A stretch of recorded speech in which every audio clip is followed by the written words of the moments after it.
Your Steve Jones Show podcast is loading now. The Steve Jones Show podcast is sponsored by Purdy Insurance. Visit Purdy Insurance on Market Street in Sunbury or visit online at purdyinsurance.com.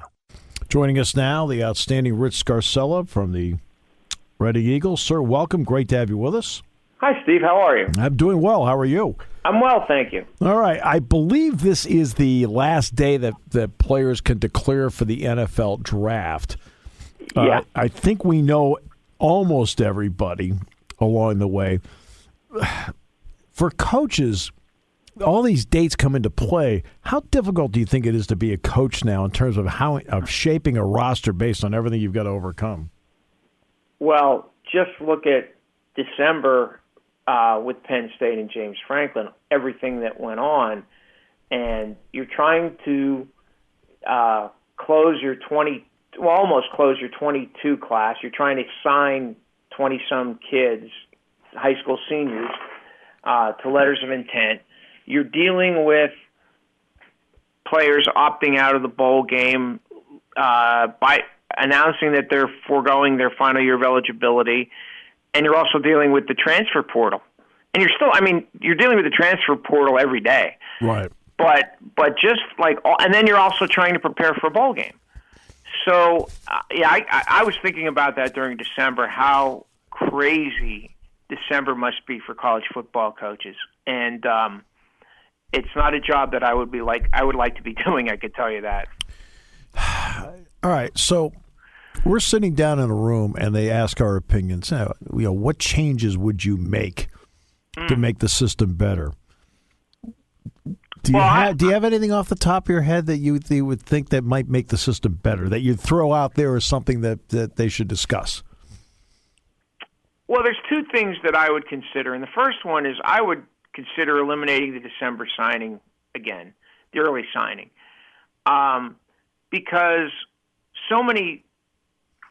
it impacts everything. It impacts whether a coach is fired or hired, or there's so many coaching moves instead of after the bowl game, or you know what I'm saying, Steve? It just causes so much disruption to a season.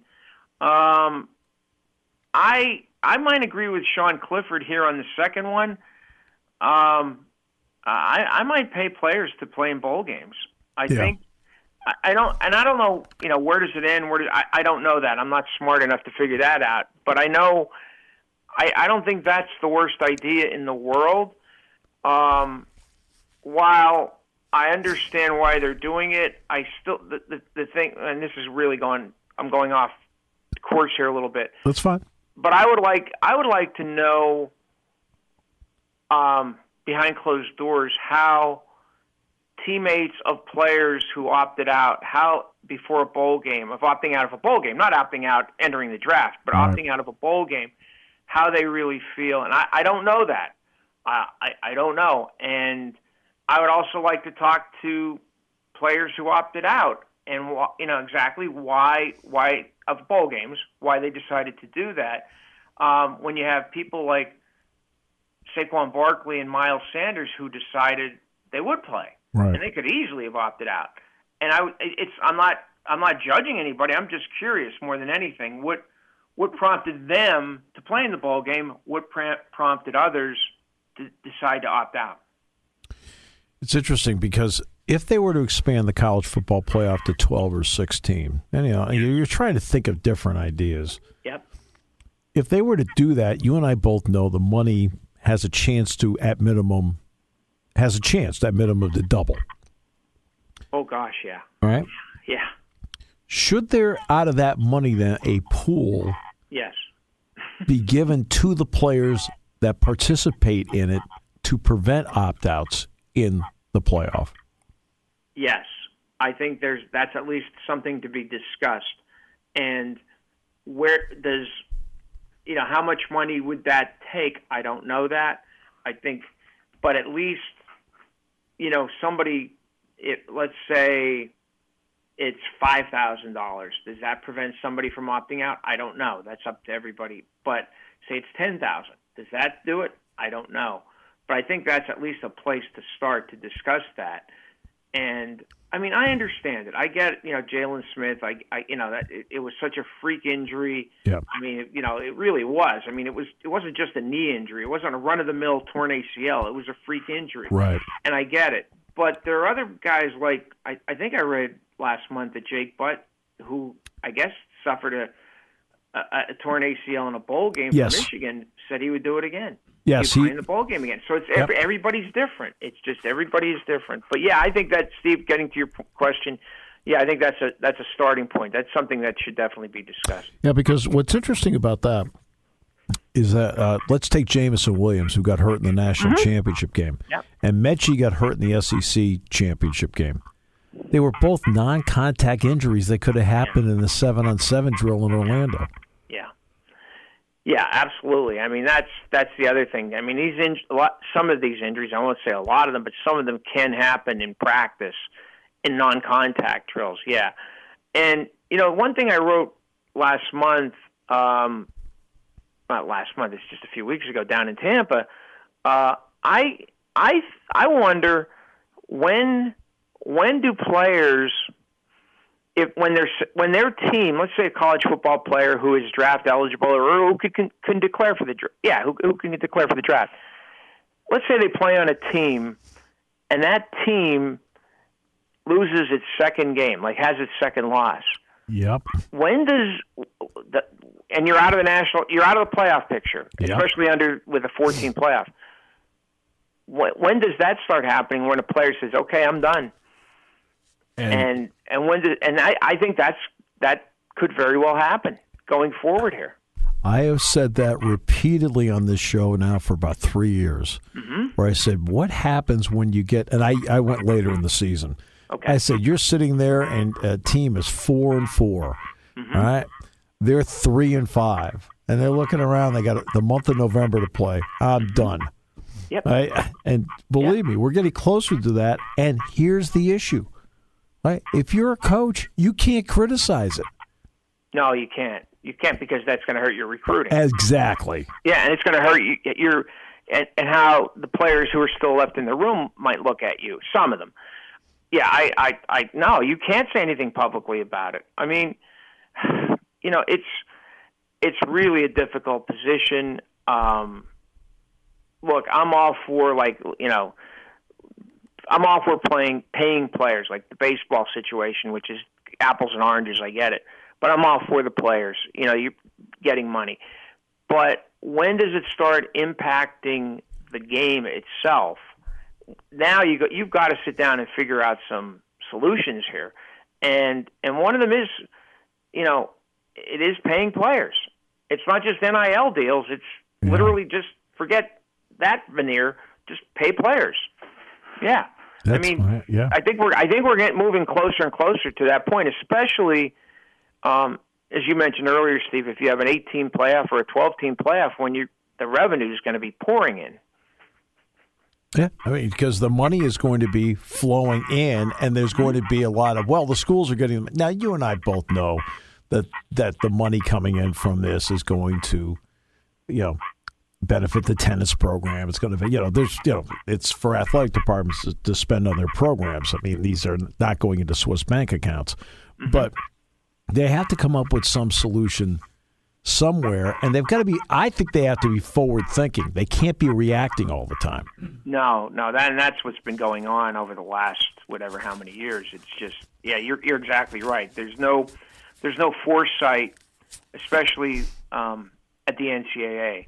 And it's not really a surprise that the Power 5 conferences would like some autonomy because they're not getting a lot of direction from the NCAA. All right, so I do have to ask you. You watched San Francisco yesterday. They got your pack next. What do you think? Oh, I think it's going to be a tough game. Oh, I was rooting for Dallas. I mean, yeah, for sure. It's not going to be easy. I'm glad they're playing. San Francisco's playing on short rest. I'm hoping that affects them. But I think they have some weapons and they run the ball very well. Something the Packers have struggled with. Packers have a terrific pass rush, but they're not great against the run. We'll see what happens. I think Rodgers has to be on. I mean, really on. But I think it's going to be a tough game. I was surprised that it's a 5.5 point point spread. So we'll see. But Steve, that game last night, I can't remember an NFL playoff game with so many poor coaching decisions on both sides. More on the Cowboys side, but even I mean, what is Shanahan doing? Okay, you're going to sneak it. Just sneak it. You're shifting offensive linemen. Just snap the ball and go forward. Honestly, and I didn't get it. And then the first play after Jimmy Garoppolo's interception, you have him throwing. I didn't get that either. I'm like, just run the ball. You have the lead. You're running the ball effectively. I mean, we could be here for the next hour talking about all the mistakes that the Cowboys made, but that ending, I'm still trying to wrap my head around that because Mike McCarthy has seen Aaron Rodgers throw successful Hail Mary passes from a lot further than 40 yards. Yeah. And I'm sitting here, I'm like, man, they've done everything right. They're sitting here, 14 seconds left. The clock is stopped. They're at the 40. They might have two chances to throw into the end zone. Exactly. And win the game or tie the game and have no business tying the game. And when Prescott took off, I sat here with my mouth open like probably all of America did and just went, what? Well, yeah, I sat there and went, you got to be kidding me, because it's a planned play. Yeah, it wasn't an improv and like, okay, he took off. No, that was a quarterback draw. And you're like, what are you doing? Yeah, it made no sense. No, so let's take it this way. So Mike McCarthy, I would ask him, so you think you had a better chance of throwing a completion from the 23 or 25 than you did from the 40? You had a better chance on one play from the 25 than you did on possibly two plays from the 40. Right. Can you explain that to me? Right. Exactly. Yeah. Yeah. Which he won't be able to. I mean, no. he'll come up with some blah blah blah, but he can't explain that. No, I'm still like, oh man. Well, I heard from somebody who we both know, who's a Cowboys fan, and then also my son, who's a Cowboys fan. They were just they were dying throughout the game. One of them used to work at Penn State. Mm-hmm. I think you know who it is. I know exactly who it is. He was dying. Yeah, he was literally he was dying with every play last night. So, and one of my sons likes the Cowboys, the other one likes the Giants. So the one who likes the Cowboys is just he said it's 26 years. He said, I'm tired of people saying Cowboys fans are bandwagon jumpers. It's 26 years of misery. No, playoff misery. You're and not he's right. No, he's right. You're not bandwagon. Yeah. But you're right about Shanahan. Right? Yeah. He's a genius. He spends a lot of time making some good plays, and other times where he just thoroughly outthinks himself. Don't think so much. Just run the play. Yeah. I mean, Deebo Samuel is a tremendous talent. Tremendous. I mean, I'm no expert. I'm no expert. I could scheme up plays for him. Yeah. But, I mean, yeah. And it's funny, what are the chances Jimmy Garoppolo is the quarterback of the 49ers in September? Not strong. No, I don't think. Look, they got Trey Lance for a reason. Mm-hmm. Because I think he feels that type of quarterback's the wave of the future. I guess. But, yeah. No, I'm just saying that's what he thinks. I didn't say he is. But I feel like Leonardo DiCaprio in the Howard Hughes movie. The wave of the future. The wave of the future. Yeah. So, yeah.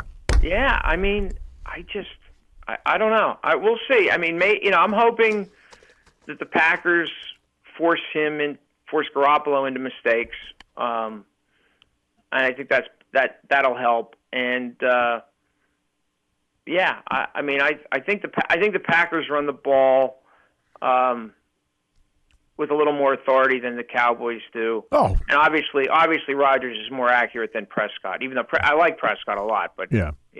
Yeah. And Bill, in my opinion, the two Packers running backs are better right now than Zeke Elliott. So, all right. Oh, they are. I agree. Wow. I mean, so it was a pleasure. Always great talking with you, Rich. Same, Steve. Thanks. You stay warm. I'll talk to you soon. Thanks Sounds very good. much for having Thanks, me. Rich.